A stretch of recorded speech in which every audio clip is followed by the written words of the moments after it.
कभी आपने सोचा है हमें जीवा के साथ साथ कान क्यों मिले? अब आप कहेंगे सरल सी बात है, ताकि हम बात करने के साथ ही सुनना भी सीख लें। अब इसका एक और तात्पर्य है। पहले मुझे बताइए, स्वयं की प्रशंसा सुनना किस किस को अच्छा लगता है? सभी को अच्छा लगता है। अब यही है सार। यदि इन कानों से आप स्वयं की प्रशंसा सुनना चाहते हैं तो सर्वप्रथम इस जीवा से दूसरों की प्रशंसा करना सीखें। अब प्रशंसा के विषय में एक अत्यंत महत्वपूर्ण बात आपको बता देता हूं। कभी किसी की प्रशंसा यदि आप करते हैं तो सर्वप्रथम उस व्यक्ति का उत्साह बढ़ जाता है। तत्पश्चात स्वयं यदि झांक कर देखें तो इस मन में भी संतोष और प्रसन्नता आ जाती है। और एक बार ये मन प्रसन्नता से भर जाए, तत्पश्चात कोई प्रशंसा करे या ना करे, कोई अंतर नहीं पड़ता। इसलिए सदैव दूसरों का मान करें, आदर करें, उनकी प्रशंसा करें, प्रसन्नता बांटें। जिनमें जो भी अच्छाइयां हैं उन्हें बताएं, उन्हें स्मरण करवाएं कि वो भी अच्छे हैं। उनका उत्साह बढ़ाएं, वो जीवन में आगे बढ़ेंगे और ये जीवन आपको कभी पीछे नहीं रहने देगा। क्या आपने कभी दर्पण देखा है? क्या हम में से ऐसा कौन है जिसने दर्पण नहीं देखा? सभी ने दर्पण देखा है, दर्पण में स्वयं का प्रतिबिंब भी देखा है। किंतु किसने सोचा कि उस दर्पण के पीछे क्या है, उस प्रतिबिंब के पीछे क्या होगा? होता कुछ ऐसा है कि उस कांच के पीछे एक धातु की परत चढ़ाई जाती है, जिस कारण से जब हम देखते हैं तो हमें अपना प्रतिबिंब दिखता है। अर्थात कांच को कुछ इस प्रकार कर दिया गया है कि प्रकाश जिस ओर से जाता है उसी ओर पुनः वापस लौट के आता है, तभी वो दर्पण कहलाता है। यही है जीवन का सत्य भी।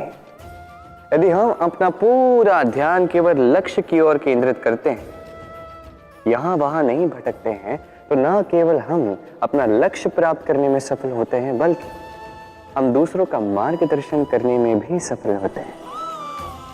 तो क्या आप बनना चाहेंगे ऐसा व्यक्तित्व? चयन आपका है। पाना और खोना दोनों जीवन के अभिन्न अंग हैं। हम कुछ पाते हैं, कुछ खोते भी हैं। कुछ स्वप्न साकार होते हैं, कुछ लक्ष्य अधूरे भी छूट जाते हैं। जीवन में ये होता ही है, हर एक के जीवन में होता है। किंतु जब भी हम किसी से मिलते हैं, हम कौन सी बातें करते हैं? हम उसी की बात करते हैं जो हमने खोया है। स्वयं भी दुखी होते हैं, सामने वाले के मन को भी दुखी कर जाते हैं। इससे कुछ विपरीत करने का प्रयास कीजिए, सकारात्मक बनने का प्रयास कीजिए। ध्यान उसी पर दीजिए, स्मरण केवल उसे ही कीजिए, महत्व उसी को दीजिए जो आपके पास है।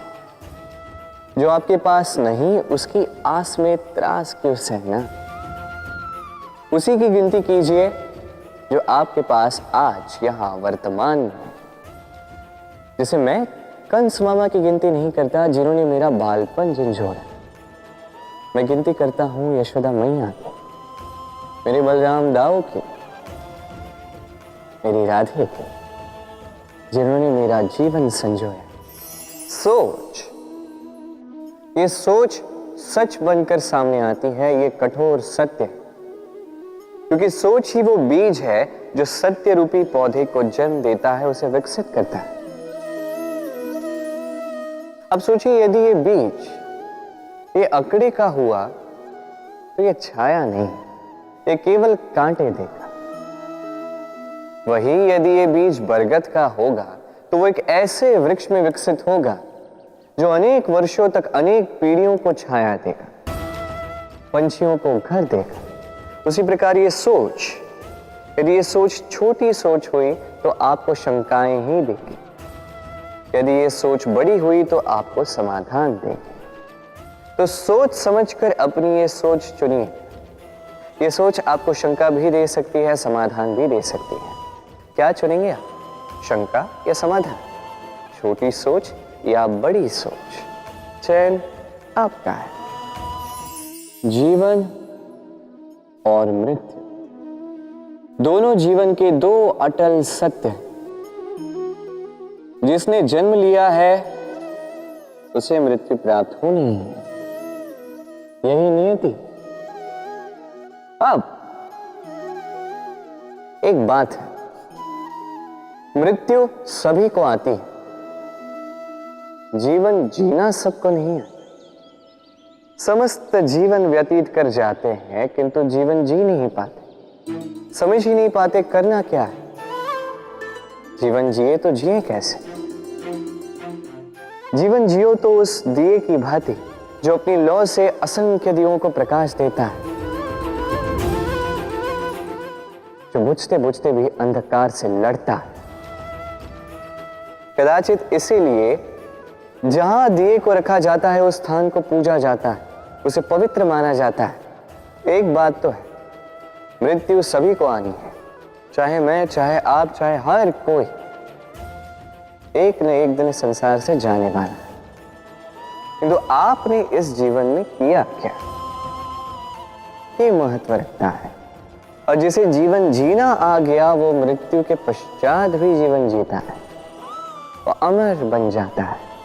कहा जाता है व्यक्ति को अपने चरण दृढ़ रखने चाहिए, कि जहां चरण होंगे उसी के अनुसार मार्ग होगा, उसी के अनुसार लक्ष्य भी होगा।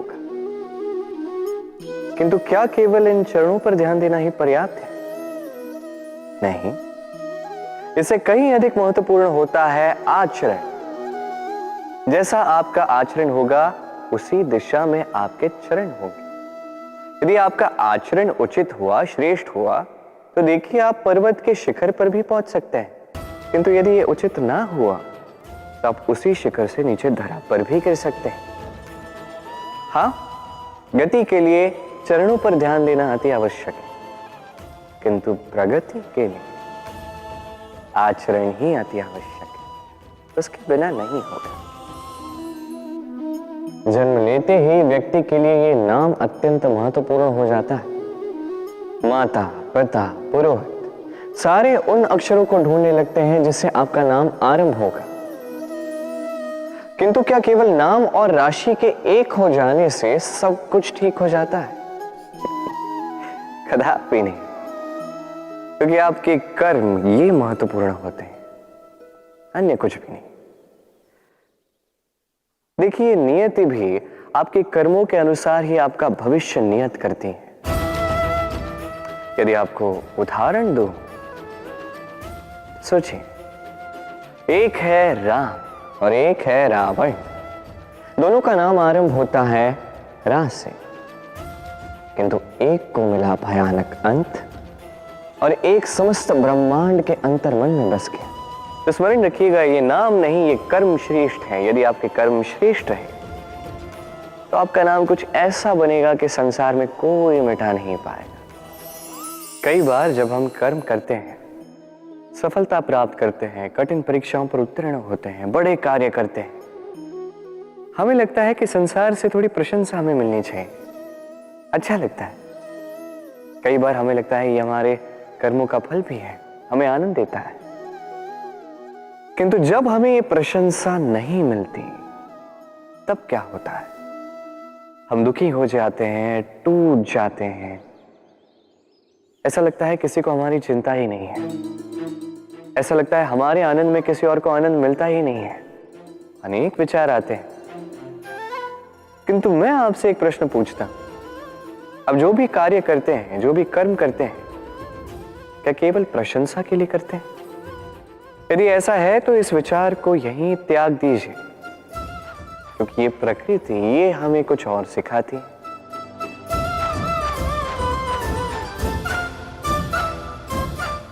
इस पुष्प को देख लीजिए,